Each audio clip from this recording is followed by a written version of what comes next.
नमस्कार, बहुत स्वागत है आपका। आप देख रहे हैं पद्मनिष्ठ 24/7 कृष्णा संडे के साथ। बुलेटिन की शुरुआत करते हैं हेडलाइन से।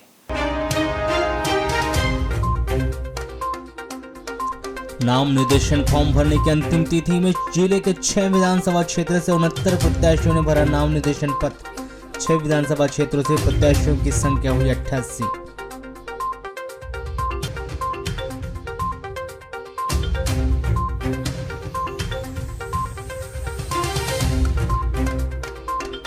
नशे में धुत ड्राइवर ने डिवाइडर के ऊपर चढ़ाया ट्रक, टला बड़ा हादसा। यातायात पुलिस ने ट्रक जब्त कर की कार्रवाई।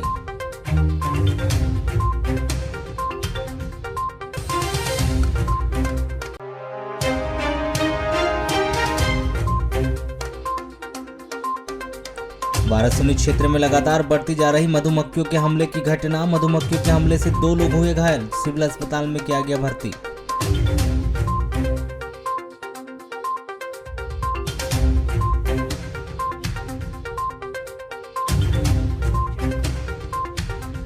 बदलते मौसम के साथ एक बार फिर सामने आ रहे डेंगू मलेरिया के मामले, लेकिन मलेरिया प्रभावित 400 गांव को 2018 के बाद से अब तक मच्छरदानी का इंतजार।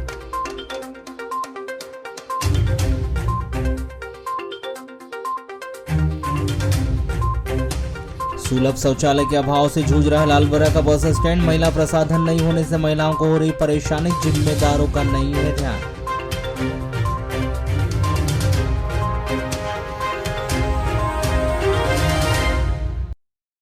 दो मोटरसाइकिल के बीच हुई आपसी भिड़ंत में मोटरसाइकिल में सवार एक युवक गंभीर रूप से घायल हो गया, जिसे उपचार के लिए जिला अस्पताल में भर्ती किया गया है, जिसका गंभीर अवस्था में वहां उपचार जारी है। मामला वाराणसी थाना क्षेत्र के अंतर्गत आने वाले साउंगी ग्राम का बताया जा रहा है, जहां सड़क दुर्घटना में गंभीर रूप से घायल हुए युवक का जिला अस्पताल में उपचार जारी है। प्राप्त जानकारी के अनुसार शेरपार निवासी 30 वर्षीय तेजलाल पिता भीमराम टेकाम खेती किसानी का काम करता है, जो सोमवार की सुबह 9 बजे किसी कार्य से वाराणसी जाने के लिए अपने घर से मोटरसाइकिल में सवार होकर निकला था। अभी वह साउंगी पहुंचा ही था कि एक मोटरसाइकिल के चालक ने तेज रफ्तार लापरवाही पूर्वक मोटरसाइकिल को चलाकर उसकी मोटरसाइकिल को ठोस मार दी। इस सड़क दुर्घटना में तेजलाल मोटरसाइकिल सहित सड़क पर गिरकर गंभीर रूप से घायल हो गया, जिसे स्थानीय जनों की मदद से वाराणसी अस्पताल में उपचार के लिए लाया गया। यहाँ पर प्राथमिक उपचार के बाद उसकी गंभीर हालत को देखते हुए वहाँ के चिकित्सकों ने उसे जिला अस्पताल रेफर कर दिया, जिस पर उसके परिजनों ने उसे जिला अस्पताल में लाकर भर्ती कराया है। वहीं सड़क दुर्घटना में जानकारी पुलिस को मिलने पर पुलिस ने मौके पर पहुंचकर घायल व उसके परिजनों के बयान दर्ज कर मामले को विवेचना में लिया। दीपावली पर्व के नजदीक आते ही किसानों ने अपनी उपज को बेचने का सिलसिला स्थानीय कृषि उपज मंडी में प्रारंभ कर दिया है, मगर किसान उचित मूल्य न मिलने से नाखुश भी नजर आ रहे हैं। किसानों का कहना है कि एक तो पटवारियों की हड़ताल की वजह से उनकी गिरदावरी नहीं हुई, वहीं वर्तमान समय में हमें जो मूल्य मिलना चाहिए वे मंडी में नहीं मिल पा रहा है। मगर हमारी मजबूरी है कि हमें नई फसल को बेचकर एक पखवाड़े के अंदर पड़ने वाली दीपावली पर्व के कारण अपनी उपज को कम दाम में बेचने के लिए मजबूर होना पड़ रहा है। आपको बताया कि नई फसल किसानों ने गहानी प्रारंभ कर दी। कुछ किसान उक्त उपज को लेकर स्थानीय उपज मंडी में भी बेचने के लिए पहुंच रहे, ताकि दीपावली पर्व समारोह पूर्वक मनाया जा सके, मगर उनकी उपज काफ़ी कम दाम में बिक रही है, जिससे किसान काफ़ी निराश दिखाई दे रहे हैं। बरोबर नहीं मिल रहा है, व्यापारी लोग सही मूल्य नहीं लगा रहे। मोटा धान अभी 2021 का जाना था, तो 1900 कम से कम 2500 का जाना था मोटा धान, 3000 का बारी धान। बाबूजी क्या दिक्कत होती है आप लोगों पे खेती करने में? दिक्कत तो बहुत होती है। खेती करने में दिक्कत क्या है, मतलब किसान करता ही है, जैसा भी है। मुनाफा होता है कि नहीं? मुनाफा कहाँ हो रहा है, लेबर लोगों को पालना पड़ता है। देखिए क्या है, जुआ चीज़ है, जुआ चीज़ है। अगर बराबर रेट देखने की फसल नष्ट भी हो जाती है। नहीं जी, पर्याप्त रेट नहीं है, क्योंकि इस साल जो है तो परिस्थिति को देखती हुई जो है कम से कम बारीक धान का रेट 3000 रुपये रहना था। अभी कितना मिल रहा है? 2200 2300, बहुत कम रेट है। और मोटा धान का? मोटा धान 1700-1800 का है नहीं, 1900 के लगभग जो है, वो भी पर्याप्त मात्रा में उसका रेट नहीं है। और बाबूजी गिरदावली हुई है कि नहीं? गिरदावली तो गाँव में हुई कि नहीं है?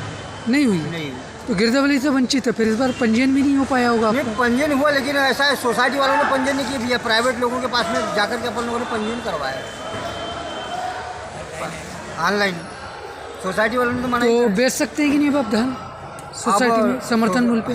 समर्थन मूल्य पे बेच सकते हैं। अच्छा, अभी रेट बिल्कुल नहीं के बराबर में? नहीं के बराबर है। समर्थन मूल्य भी जो है तो वो नहीं के बराबर है। 2100 रुपये, 2181 रुपया, यानी मतलब कोई खास रेट नहीं है। तो यहाँ ज़्यादा मिल रहा है फिर? अभी यहाँ भी ज़्यादा नहीं है। सिर्फ बारीक धान जो है ना 3000 में जाना, तो वो धान अभी मतलब 2200-2300 में जा रही है। पर्याप्त मात्रा में रेट नहीं है।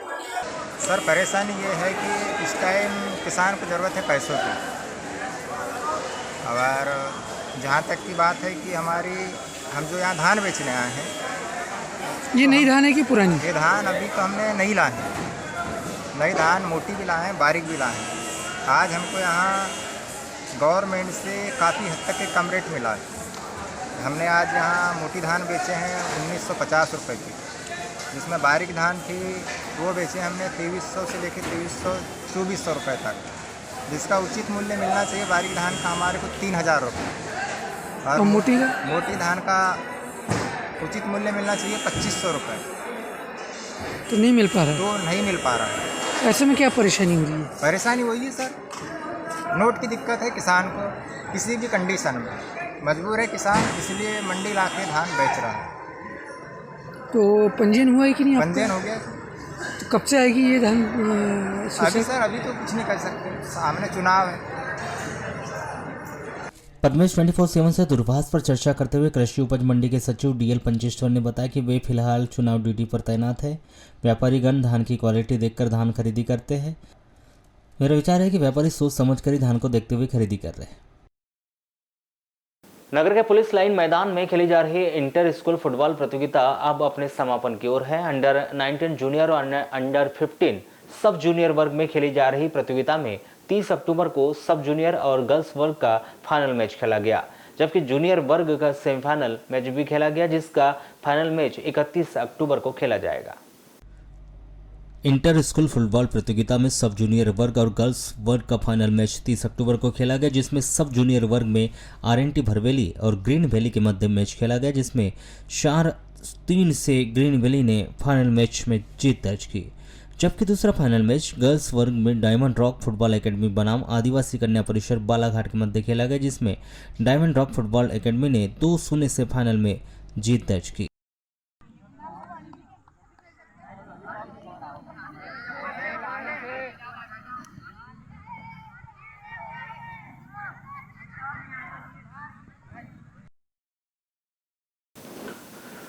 लालबरा नगर मुख्यालय के हृदय स्थल बस स्टैंड स्थित सार्वजनिक सुलभ शौचालय को नाली निर्माण के चलते बंद कर दिया गया। महिला एवं पुरुष सुलभ प्रसाधन में ताला लगा दिया गया, जिसके कारण सबसे अधिक महिलाओं को परेशानियों का सामना करना पड़ रहा है, क्योंकि नगर मुख्यालय में यह एकमात्र महिला प्रसाधन केंद्र है। उसे भी हाई स्कूल रोड की नाली का निर्माण कार्य के चलते बंद कर दिया गया।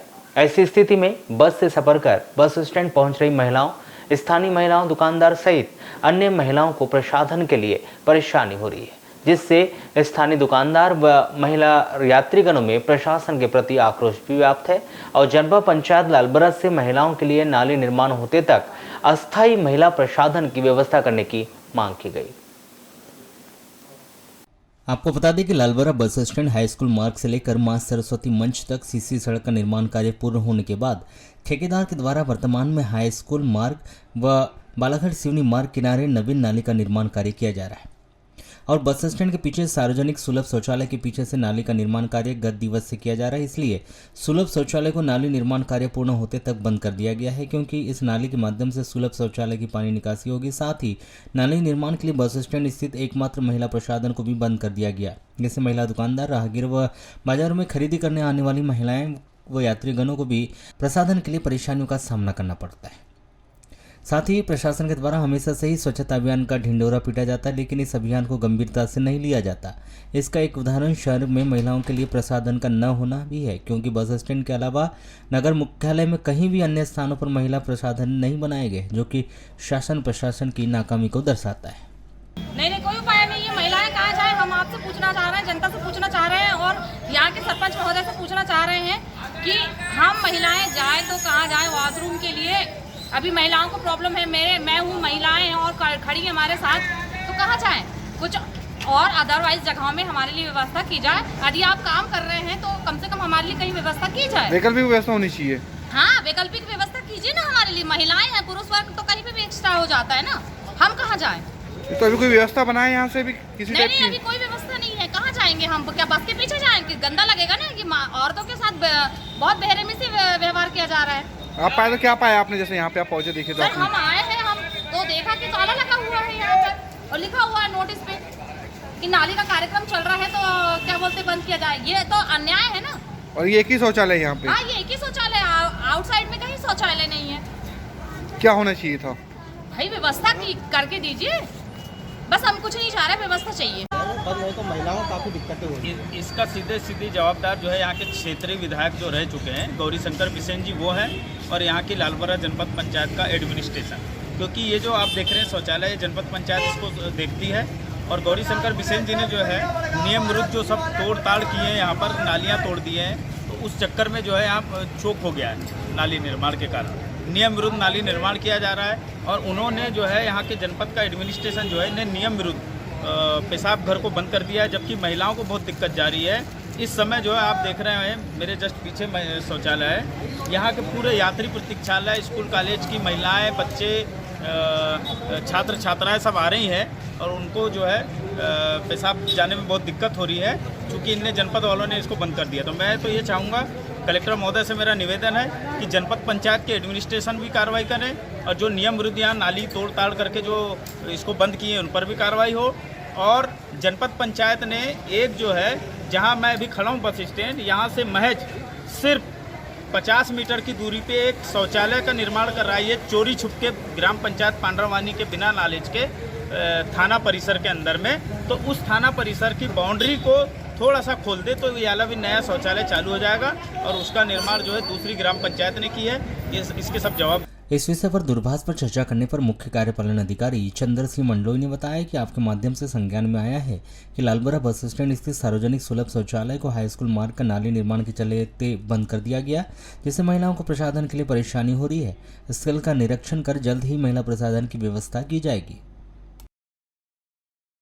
लगातार बारासूनी क्षेत्र में मधुमक्खियों का आतंक बढ़ते जा रहा है। आए दिन मधुमक्खियों के द्वारा किसान हो या फिर आम जनमानस, किसी पर भी यह मधुमक्खियां हमला कर रही है। इससे पूर्व भी मधुमक्खी के हमले से एक मदनपुर निवासी एक व्यक्ति की मौत हो चुकी है।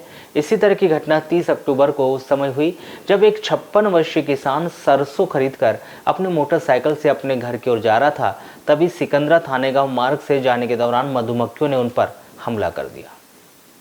इसी तरह की घटना 30 अक्टूबर को उस समय हुई जब एक 56 वर्षीय किसान सरसों खरीदकर अपनी मोटरसाइकिल से अपने घर की ओर जा रहा था, तभी सिकंदरा थाने गांव मार्ग से जाने के दौरान मधुमक्खियों ने उन पर हमला कर दिया।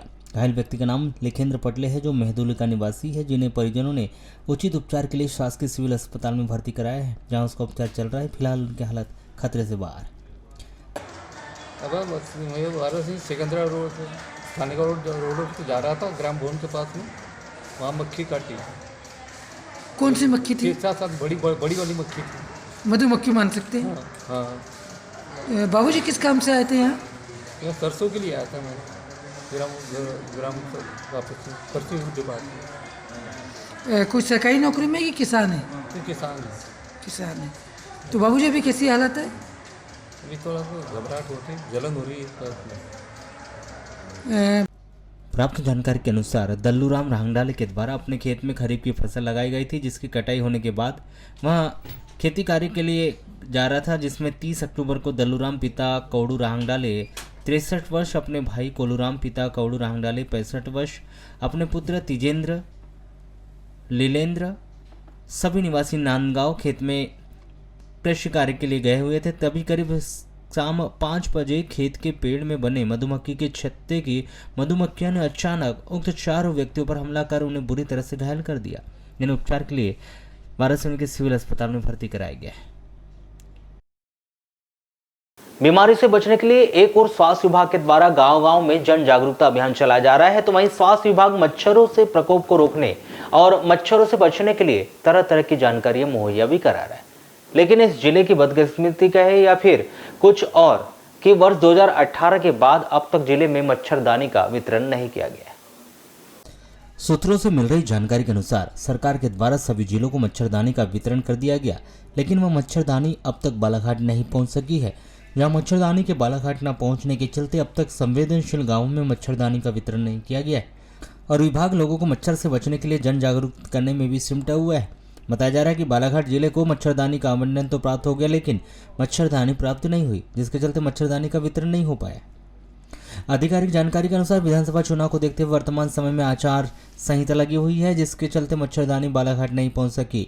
जहां आचार संहिता के बाद ही मच्छरदानी बालाघाट पहुंचेगी और आचार संहिता के बाद इसका वितरण कार्य शुरू हो सकेगा। मतलब साफ है कि यदि आचार संहिता हटने के तुरंत बाद जिले में मच्छरदानी आवंटित नहीं हुई तो उसका वितरण नहीं किया जा सकेगा। तो आगामी समय में लोकसभा चुनाव की तैयारी शुरू हो जाएगी और लोकसभा चुनाव के लिए फिर से आदर्श आचार संहिता लग जाएगी, जिसके चलते लंबे समय तक मच्छरदानी के वितरण पर रोक लग सकती है। देखिए 2020 में यहाँ लास्ट मच्छरदानी का वितरण हुआ था और अभी हमको मच्छरदानी का आवंटन प्राप्त भी हो चुका है, लगभग 2,24,700 के आसपास। तो जो 2018 में यहाँ वितरण हुआ था ये उसका रिपीट डिस्ट्रीब्यूशन ही है। मतलब उन्हीं 400 विलेजेस में इसका वितरण किया जाएगा जो 2018 में हुआ था। मच्छरदानी का ये रहता है कि जैसे आप 3 साल 4 साल 5 साल मैक्सिमम 5 साल तक उसका रहता है कि आप उसको यूज़ कर सकते हैं। और आपके नॉलेज में भी ये चीज़ होगी क्योंकि इसका प्रचार प्रसार बृहद रूप में हुआ था कि अल्फा साइफरमेथ्रिन से कोटेड होती है। और मेरे हिसाब से ये है कि अगर लोगों के द्वारा इसका उपयोग किया जाए तो अभी तक के जितने रिजल्ट हमें प्राप्त हुए हैं उस आधार पर ये एक अच्छा प्रिवेंटिव मेजर माना जाता है। मतलब इससे एक बहुत अच्छा प्रिवेंशन हो सकता है मच्छरों को लेकर के। क्या माना डिसीज कंट्रोल की जा सकती है। जी, क्या माना जाए कि अब तक मच्छरदानी का वितरित क्यों नहीं हो पाया, किस वजह से अटके हुआ है ये काम? नहीं, ऐसा कुछ भी नहीं है। मतलब गवर्नमेंट अपनी टाइमलाइन के अनुसार ही बांट रही है। जैसे कि आप देखिए 2018 में बटा था, उसका रिपीट हमें बराबर टाइमली मिल गया। ठीक है, अब थोड़ा बहुत तो डिले होता ही है कि जैसे प्रोग्राम बनाया जाता है, माइक्रो प्लान मांगा जाता है, सर्वे करवाया जाता है। अभी जैसे हमारे द्वारा जो माइक्रो प्लान मांगा गया है उसको हमने प्रिपेयर करके सेंड कर दिया है, उनके द्वारा हमें आवंटन भी प्राप्त हो चुका है। अब इसमें हमें सर्वे की एक प्रोसेस बाकी है जो हम लोग करवाना शुरू कर रहे हैं 2 या 3 दिन के पश्चात। आशा द्वारा सर्वे किया जाएगा और इसका जो भी डिफरेंस हमें प्राप्त होता है पॉपुलेशन का वो हमें संचालनालय को प्रेषित करना। मैडम, जैसे कि 2015 की आबादी के हिसाब से मच्छरदानी का वितरण हो रहा है अभी, हाँ। तो क्या जनसंख्या में अंतर नहीं आया होगा अभी? नहीं, बिल्कुल आया होगा। तो वही तो मैंने आपको कहा कि उन्होंने डिफरेंस हमसे मांगा है। मतलब हमें 400 विलेजेस में जो आवंटन प्राप्त हुआ है ये 400 विलेजेस में उस समय की पॉपुलेशन के आधार पर मिल चुका है। इतना हम बांट दें, सर्वे कराने पर जो डिफरेंस निकल करके आएगा उसको भी हमें शासन को पुनः भेजेंगे। अच्छा, आवंटन के बाद कब तक वितरित हो जाएगी? सच बोलना यदि जुर्म है तो हाँ, हम बागी है। इसी प्रकार का कुछ तेवर बारासूनी खैलांजी विधानसभा क्षेत्र में निर्दलीय प्रत्याशी मनोज लिल्लार के द्वारा दिखाया जा रहा है, जो अपने चुनावी प्रचार में जुट गए, जिनके द्वारा विधानसभा स्तर पर कार्यकर्ताओं की बैठक जनसंपर्क बृहद स्तर पर किया जा रहा है। इसी कड़ी में 29 व 30 अक्टूबर को बारासूनी खैलांजी विधानसभा क्षेत्र के अंतर्गत ग्राम खैरी, पिंड के पार, थानेगांव, रामपायली, कोथुरना, आरंबा, चिचोली, नोनसा सहित विभिन्न ग्रामों की बैठक में निर्दलीय प्रत्याशी मनोज लिल्लार शामिल हुए। यहाँ पर ग्राम के प्रत्येक युवाओं को जोड़ने और ग्राम के प्रत्येक नागरिक तक की सोच और विचारधारा से अवगत करवाया गया। इस दौरान उनके निवास पर सुबह से शुभचिंतकों सहित क्षेत्रवासियों की भीड़ लगी हुई थी, जिनके द्वारा मनोज लिल्लार में अपना नेता तलाशते हुए सुनहरे भविष्य की कल्पना कर अपने मन की बात कही गई, जिन्हें मनोज लिल्लार ने विश्वास में लेकर अपना विचार रखा, जिस पर सभी ने अपनी सहमति भी जाहिर की। इसके बाद मनोज लिल्लार के द्वारा विभिन्न ग्रामों में आयोजित बैठक व कार्यक्रम में वे शामिल हुए। श्री लिल्लारे ने कहा कि हमारा उद्देश्य स्पष्ट है कि जनता अपने मुद्दे हमें बताएगी और हम उन मुद्दों पर ही काम करेंगे। इसको लेकर हमें कोई भ्रम नहीं है।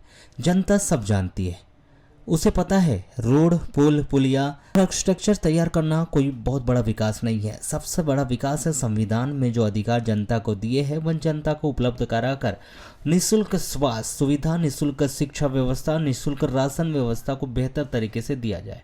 तो मैं नहीं मानता कि किसी व्यक्ति को और कोई विकास की जरूरत है। व्यक्ति शिक्षित होगा तो वह स्वयं को विकास करने में सक्षम है, वरना आज अस्पताल है मगर डॉक्टर नहीं, स्कूल है पर शिक्षक नहीं, राशन दुकान है पर पूर्ण आहार नहीं, प्रत्येक व्यवस्था अपूर्ण है जिसमें सुविधाओं का अभाव है। जिसका विकास नहीं करेंगे वह रोड नाली गिनाते रहेंगे। हमारे भविष्य के लिए जरूरी है स्वास्थ्य, शिक्षा, अनाज व्यवस्था को सुधारने का कार्य किसी के द्वारा नहीं किया जा रहा है, जिससे भारत का भविष्य निर्धारण होना है। क्षेत्र के नेता रोड नाली बनाना ही अपना विकास समझ रहे हैं। सोमवार की सुबह गोंदिया रोड के पास स्थित गुरु नानक पेट्रोल पंप के पास उस वक्त बड़ा हादसा होते होते टल गया जब शराब के नशे में धुत एक ट्रक ड्राइवर ने तेज रफ्तार से लापरवाही पूर्वक वाहन चलाते हुए गुरु नानक पेट्रोल पंप में स्थित मेन रोड पर बने डिवाइडर पर गाड़ी चढ़ा दी। जब डिवाइडर पर गाड़ी चढ़ने से डिवाइडर क्षतिग्रस्त हो गया तो वहीं ट्रक में लोड बोरिंग का सामान गिरते गिरते बच गया। उधर घटना के तुरंत बाद वहां स्थानीय लोगों की काफी भीड़ जुट गई, जिसकी जानकारी मिलने पर मौके पर पहुंची यातायात पुलिस ने ट्रक को बाहर निकालकर उसे जब्त कर यातायात थाने में खड़ा कर दिया। प्राप्त जानकारी के अनुसार जिला छिंदवाड़ा तहसील पिपरिया ग्राम करवा निवासी 27 वर्षीय युवक विकास पिता हनमस लाल गुर्गे ड्राइवर है जो बोरवेल का ट्रक चलाता है। जानकारी के अनुसार विकास सरेका से बालाघाट की तरफ ट्रक क्रमांक KA01 MH 1600 लेकर आ रहा था। ट्रक चलाते समय उसने शराब पी रखी थी। जैसे ही ट्रक सरेका रेलवे क्रॉसिंग से आगे आया वैसे ही नशे में धुत ड्राइवर ने ट्रक की रफ्तार बढ़ा दी और लापरवाही पूर्वक वाहन चलाते हुए गुरु नानक पेट्रोल पंप के पास बने डिवाइडर पर गाड़ी चढ़ा दी, जिसे पुलिस ने गिरफ्तार कर जिला अस्पताल में मेडिकल टेस्ट कराया, जहां शराब के नशे की पुष्टि होते ही ट्रक ड्राइवर पर मोटर व्हीकल एक्ट अल्कोहल अधिनियम के संबंधित धाराओं के तहत कार्रवाई कर उसे गिरफ्तार कर प्रकरण न्यायालय में पेश किया गया। क्या मुझे पॉइंट मिला था क्या रोड व्यवस्था में लगे हैं हम लोग, तो ये जो क्या पॉइंट मिला कि एक लहराते हुए ट्रक ले जा रहा है, इसको पकड़े petrol pump Gurudwara petrol pump के पास में। ये ऐसा प्रतीत हो रहा था कि ये शराब पिया हुआ है, इसे ले आए और मुलायजा कराए हैं। भारत निर्वाचन आयोग के द्वारा मध्य प्रदेश विधानसभा चुनाव का ऐलान करते ही आदर्श आचार संहिता लागू होते ही राजनीतिक सरगर्मियां तेज हो गई है, जिसमें लोकतंत्र के महापर्व का प्रथम चरण 30 अक्टूबर को नाम निर्देशन पत्र जमा करने के रूप में समापन हुआ।